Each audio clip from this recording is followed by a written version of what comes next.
प्रेम से बोलिए वृंदावन बिहारी लाल की जय। जय जय श्री राधे, जय जय श्री राधे।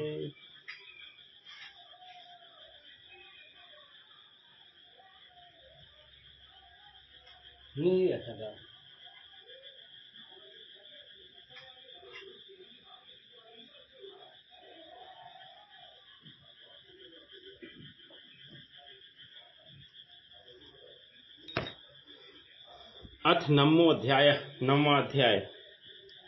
श्री भगवान बोले, यह अत्यंत गोपनीय विज्ञान सहित ज्ञान दोष दृष्टि रहित तेरे लिए तो मैं फिर भी अच्छी तरह से कहूंगा, जिसको जानकर तू अशुभ से अर्थात जन्म मरण रूप संसार से मुक्त हो जाएगा।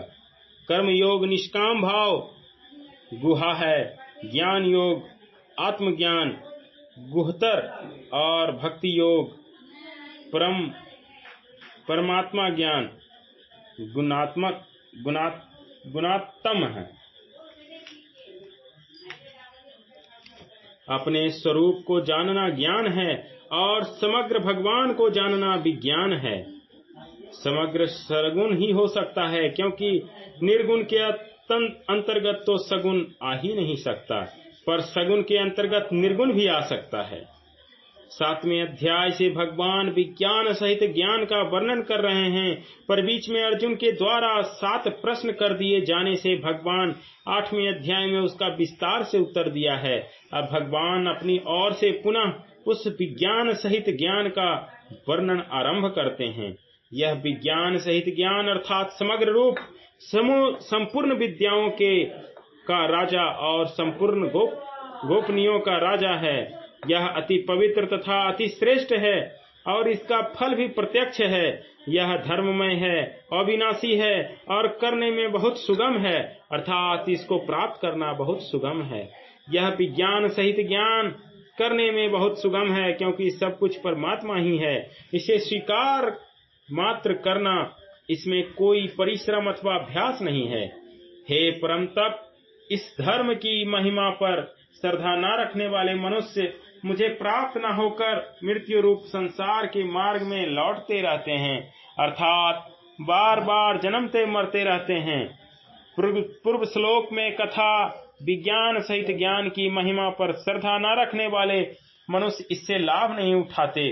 प्रत्युत नाशवान शरीर संसार को महत्व देकर बार बार जन्मते मरते रहते हैं। ऐसे अश्रद्धालु मनुष्य स्वतः प्राप्त अमरता का मार्ग छोड़कर मृत्यु के मार्ग पर चलते रहते हैं, जिसमें केवल मृत्यु ही मृत्यु है। मनुष्य शरीर में भगवत प्राप्ति का बहुत श्रेष्ठ अवसर था, पर वह उस मार्ग को पकड़ लेते हैं जिस मार्ग से कभी भगवत प्राप्ति न हो सके। उनकी ऐसी दशा को देखकर भगवान मानो दुख के साथ कहते हैं, अप्राप्य मां निर्वंतते मृत्यु संसार वर्तमानी। यह सब संसार मेरे निराकार स्वरूप से व्याप्त है। संपूर्ण प्राणी मुझ में स्थित हैं, परंतु मैं उनमें स्थित नहीं हूँ, तथा वो प्राणी मुझ में स्थित नहीं है। मेरे इस ईश्वर संबंधी योग समर्थ को देख, संपूर्ण प्राणियों को उत्पन्न करने वाला और प्राणियों को धारण भरण पोषण करने वाला मेरा स्वरूप उन प्राणियों में स्थित नहीं है। बर्फ में जल की तरह संसार सत्ता है, रूप से एक सम शांत सदघन चितघन और आनंद घन परमात्मा तत्व परिपूर्ण है। उस अविभक्ति सत्ता में मैं, तू, यह वह जान यह तथा वह ये 4 विभाग नहीं हैं। जब तक साधक में यह भाव है कि परमात्मा और संसार 2 है, तब तक उसको यह समझना चाहिए कि परमात्मा में संसार है, संसार में परमात्मा है। परंतु जब 2 का भाव ना हो, तब परमात्मा में संसार है, ना संसार में परमात्मा है। संसार को स्वतंत्र सत्ता जीव ही दी है। जब तक अहंता, ममता और कामना है, तब तक साधक की दृष्टि में परमात्मा में संसार है और संसार में परमात्मा है।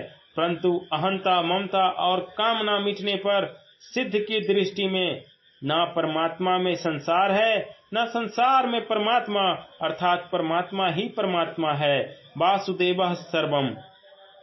जैसे सब जगह विचरने वाली महान वायु नित्य ही आकाश में स्थित रहती है, ऐसे ही संपूर्ण प्राणी मुझ में ही स्थिर रहते हैं। ऐसा तुम मान लो। जैसे वायु आकाश से ही उत्पन्न होती है, आकाश में ही स्थिर रहती है तथा आकाश में ही लीन हो जाती है, अर्थात आकाश को छोड़कर वायु की स्वतंत्र सत्ता है ही नहीं, ऐसे ही संपूर्ण प्राणी भगवान से ही उत्पन्न होते हैं, भगवान में ही स्थिर रहते हैं और भगवान में ही लीन हो जाते हैं, अर्थात भगवान को छोड़कर प्राणियों की स्वतंत्र सत्ता है ही नहीं। इस बात को साधक दृढ़ता से स्वीकार ले तो उसे सब कुछ भगवान ही है, इस वास्तविक तत्व का अनुभव हो जाएगा। हे कुंती नंदन, कल्पों का क्षय होने पर महाप्रलय के समय संपूर्ण प्राणी मेरी प्रकृति को प्राप्त होते हैं और कल्पों के आदि में महासर्ग के समय मैं फिर उनकी रचना करता हूँ।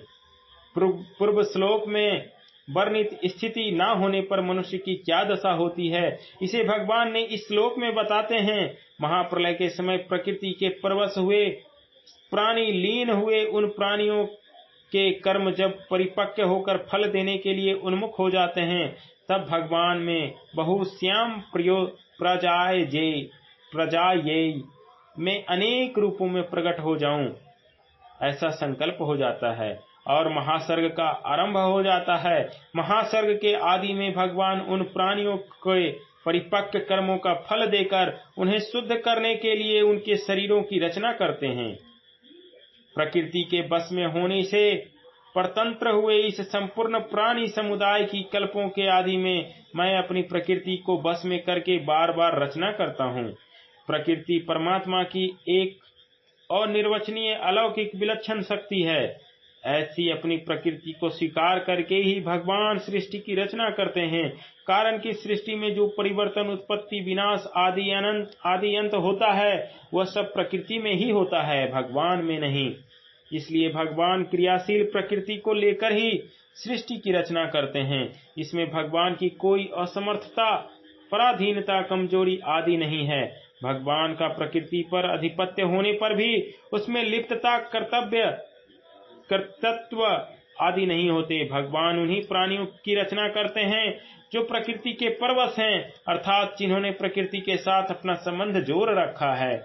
हे धनंजय, उन सृष्टि रचना आदि कर्मों के अनासक्त और उदासीन की तरह रहते हुए मुझे वो कर्म नहीं बांधते। कर्म शक्ति, फलाशक्ति और कर्तव्य अभिमान के कारण मनुष्य कर्मों से बंध जाता है, परंतु भगवान में ना तो कर्म शक्ति है, ना फल शक्ति है, ना कर्तव्य अभिमान ही है। इसके लिए वो सृष्टि रचना आदि कर्मों से नहीं बंधते। प्रकृति मेरी अध्यक्षता में चराचर सहित संपूर्ण जगत की रचना करती है। हे कुंती नंदन, इसी हेतु जगत का विविध प्रकार से परिवर्तन होता है। भगवान से सत्ता स्फूर्ति पाकर ही प्रकृति चराचर सहित संपूर्ण प्राणियों की रचना करती है। तात्पर्य है कि सब क्रियाएं प्रकृति में ही होती है, भगवान में नहीं। प्रकृति में कितना ही परिवर्तन हो जाए, परमात्मा वैसे के वैसे ही रहते हैं। इसी प्रकार भगवान का अंश जीव भी सदा निर्लिप्त असंग रहता है। प्रकृति तो परमात्मा के अधीन रहकर सृष्टि की रचना करती है, पर जीव प्रकृति के अधीन होकर जन्म मरण के चक्र में घूमता है। तात्पर्य है कि परमात्मा तो स्वतंत्र है, पर उसका अंश जीवात्मा सुख की इच्छा से परतंत्र हो जाता है। मूर्ख लोग मेरे संपूर्ण प्राणियों के महान ईश्वर रूप को, श्रेष्ठ भाव को न जानते हुए मुझे मनुष्य शरीर के आश्रित मानकर, अर्थात साधारण मनुष्य मानकर मेरी अवज्ञा करते हैं। प्रेम से बोलिए वृंदावन बिहारी लाल की जय, राधा रानी की जय। जय जय सीताराम, जय जय सीताराम, जय सीताराम सीताराम सीताराम, जय सीताराम, जय सीताराम सीताराम सीताराम, जय सीताराम। सीताराम सीताराम सीताराम जय सीताराम जय सीताराम सीताराम सीताराम जय सीताराम जय सीताराम सीताराम सीताराम जय सीताराम जय जय सिया राम जय जय हनुमान जय सिया राम जय जय हनुमान गौरी शंकर राधे श्याम जय जय सिया राम जय जय हनुमान गौरी शंकर राधे श्याम श्री कच्चा बाबा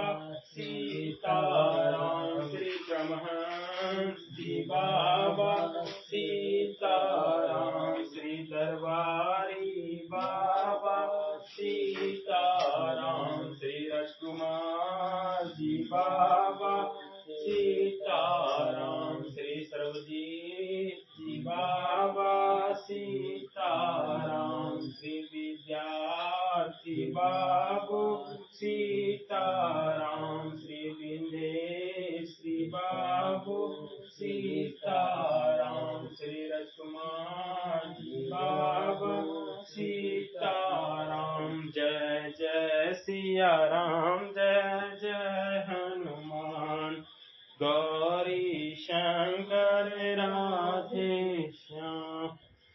प्रेम से बोलिए राजा रामचंद्र भगवान की जय। वृंदावन बिहारी लाल की जय। वीर बजरंग बली की जय। माँ बाला त्रिपुर सुंदरी की जय। गंगा मैया की जय। जगदम्बा महारानी की जय। महावीर स्थान की जय। नरसिंह भौर्या ठकुरबारी की जय। अशोक धाम की श्रृंगी ऋषि स्थान की जय।